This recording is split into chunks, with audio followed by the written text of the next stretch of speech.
Let's get salty! Hey everyone, Zeddy here again today with a brand new video, and we're a little bit later today because we finally have the announcement of the mini set Echoes of the Infinite, which will go live next Tuesday on the 13th. 38 cards, 2,000 gold, and we have 3 cards to start off in this video reviewing, including the first ever dual class quest. That's right, we're getting a new quest for 2 classes technically. We're getting dual class cards again. There's also another legendary and a brand new infinite card. We're seeing more and more infinite cards with this mini set. So we're gonna be covering, I believe, all the cards over the next 3 days up until Friday. So you'll want to stay tuned. Plus, we're gonna do our giveaway for 3 mini sets out of my pocket. To enter that giveaway, like and comment on this video down below, whatever you want. Be subscribed to the channel, and for every 1,000 subs we get until the mini set goes live next Tuesday, I'll add another mini set to that giveaway. So hit that sub button, make me go baroque. So let's start off with the brand new neutral legendary here, Morchie, a 4 mana 2/5 minion with a constant aura effect when it's on the board. So no battle cry, nothing like that. As long as Morchie is on the board and not silenced or not dormant, you get the idea. They will do this where your rewinds keep both potential outcomes. Battle cry, discover a rewind card from any class. So thank goodness they improved the rewind mechanic. But yeah, this needs to be on the board, and then you need to have some type of rewind card be played, and you get all the outcomes. So I guess if you played Mr. Clocksworth, for example, and you rewind, you'll get a full board of legendaries, right? You'll keep each version of it. I guess you'll eventually fill the board and it won't be so great, but yeah, that's pretty good, I guess. The issue is it's a 4 mana card. It's not like for the rest of the game. It's literally just an active thing. You do get a bit of value out of it.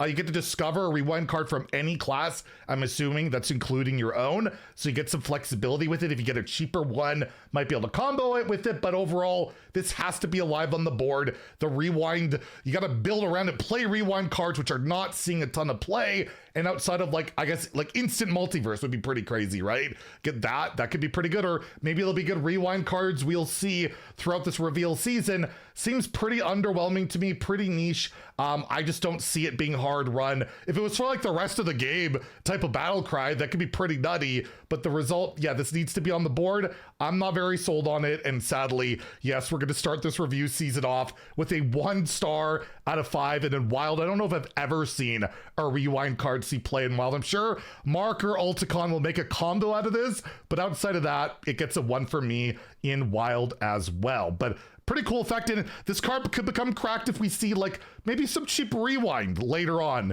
in this mini setup. Stay tuned, there might be something coming up.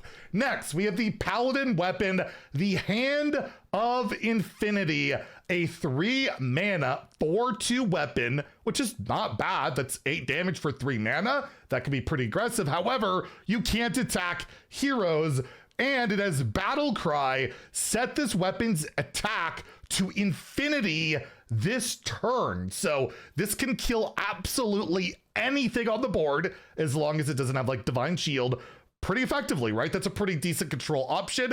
There's not really a great way of getting yourself to be able to go face with this, at least in standard. We'll talk about Wild, where I'm sure Mark will have plenty of ways you could go about it. But overall, yeah, I mean, it's like a kind of a controlling thing. It's kind of neat. I mean, if your opponent plays Brain Masseuse, you could just kill them, right? They play Brain Masseuse, you Hand of Infinity them in standard. That is certainly a possibility. That card's not that popular these days, but something to consider. But overall, I don't know what you're really doing with this. There's not a ton of crazy weapon synergy that I could think of. You could definitely cheat out a Dread Corsair pretty early, right? And that, I believe, is in standard. So there's something to consider on that. I just don't know what you're really doing with it, considering, yeah, you can't attack heroes at all, regardless of if it has infinite attack or not. So I'll give it a 2 out of 5 in standard. Actually, I'm gonna give it a 1 out of 5 in standard. I don't know what you're playing this in. It's pretty cool. The flavor's great. I just, again, don't see it as a very competitive card. And in Wild, yeah, you could play this and basically play Mayor Noggenfogger and hope to go face, right? That could work out. There's also other silly combos you could do with like Silas and Ashtung. I'm sure Mark will have plenty of videos. Alticon will have plenty of videos for you guys, but I don't see it as a competitive style card. So again, I'll give it a 1. But yeah, we got more Infinity somewhere, some way that will start breaking the game, right? You just never know. And then yeah, lastly, this is the big deal. I actually really hope this card sucks because it's so toxic. It is a battle at the end of time. This is a dual class quest. So it's 1 mana. It's for Warlock and Hunter. Both of these classes can play it. The quest, the requirement, you need to fill your hand. So have 10 cards in your hand, unless you've opened your hand size with like audio amplifier or whatever. Regardless, you got to fill your hand. Then you need to empty it. You need to have 0 cards, period. Then you complete your quest, and your reward is Tick and Talk. What is that reward? It is a 5 mana 8/8 dragon with a battle cry. Draw until your hand is full. So you get a full refill of your hand. You could draw whatever. You're gonna have 10 cards after you play this, or if again you made your hand size bigger. Death Rattle, empty the opponent's hand. So you can discard their entire hand. They got nothing and you got everything. So the ultimate hand disruption, the ultimate card draw, but it is finicky to complete this quest. There are options, of course, like to fill your hand, you have like the pack. I think there's a pack to get like random beasts. I think there's something like that for a Hunter right now. There's also just Solarium in Warlock, Life Tap, lots of card draw options. So yeah, to fill it, especially Warlock, tapping, drawing, not that difficult, but still you gotta get it absolutely full. That could be a bit of a problem. And then on top of that, you have to empty it. In Hunter, not that hard. You just play Malak, right? I've already had it confirmed. Malak works with this. It empties your hand, it counts, and then you get your nanner, your infinite banana, and then you could play your quest reward. The issue is the quest reward doesn't have an immediate impact other than drawing cards, which again, can be really good. But let's say, you know, you play it on curve, which would be pretty crazy to do. Not exactly amazing. And its discard synergies don't happen until, well, it dies. It could be silenced, transformed.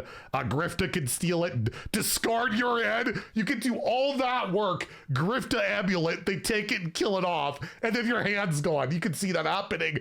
It's really awkward. It doesn't win the game on its own either. You're gonna have to build your deck very specifically around it to fill it, empty it. And then once you draw those cards, how are you winning from there, right? What's the win con from that point of view? It's really weird. I don't see it as being particularly good. I don't think it should be good, because if this is good, this is going to be all over Reddit every day. Tick and Talk is toxic. I can't play my cards. They get discarded. I don't know. It's a weird one. Again, I feel like the quest is pretty hard to complete, even with like a Malak. If you got to play Malak, it's a weird one. It's an odd one, but I'm sure people will get excited about it one way or the other. We have never seen a dual class quest before that is brand new. It's just, I kind of wish it wasn't like so Omega, like kind of toxic. And like, if it is really good, right, this card's really good, then it's probably going to get nerfed, right? Because nobody likes having their hand completely emptied all the time. So I'm going to give this can I give it a 1? I'm going to give it a 2. There is some possibility, because like it's not the hardest thing I think in the world to complete,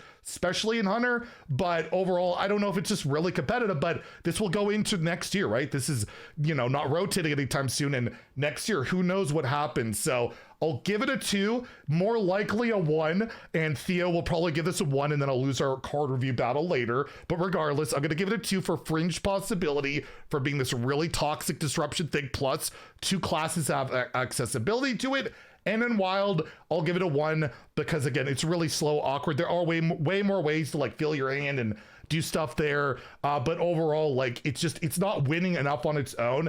And in Wild, if you're not like OTKing by turn 5 or disrupting like insanely by turn 5, which this just doesn't really do, in my opinion. You could summon a 2020 egg by turn 3 and 4 already. I gotta give it a 1 in wild, but we'll see. Very flavorful stuff. I don't know if it's much meta shifting stuff, but we have a lot of cards we'll be reviewing, including later today. So stay tuned for all of that. We're probably gonna have like 3 videos each day because there's a lot to go over. So stay tuned. If you enter that giveaway, if you enjoy the video, please like and subscribe. Have a great day and stay salty, my friends.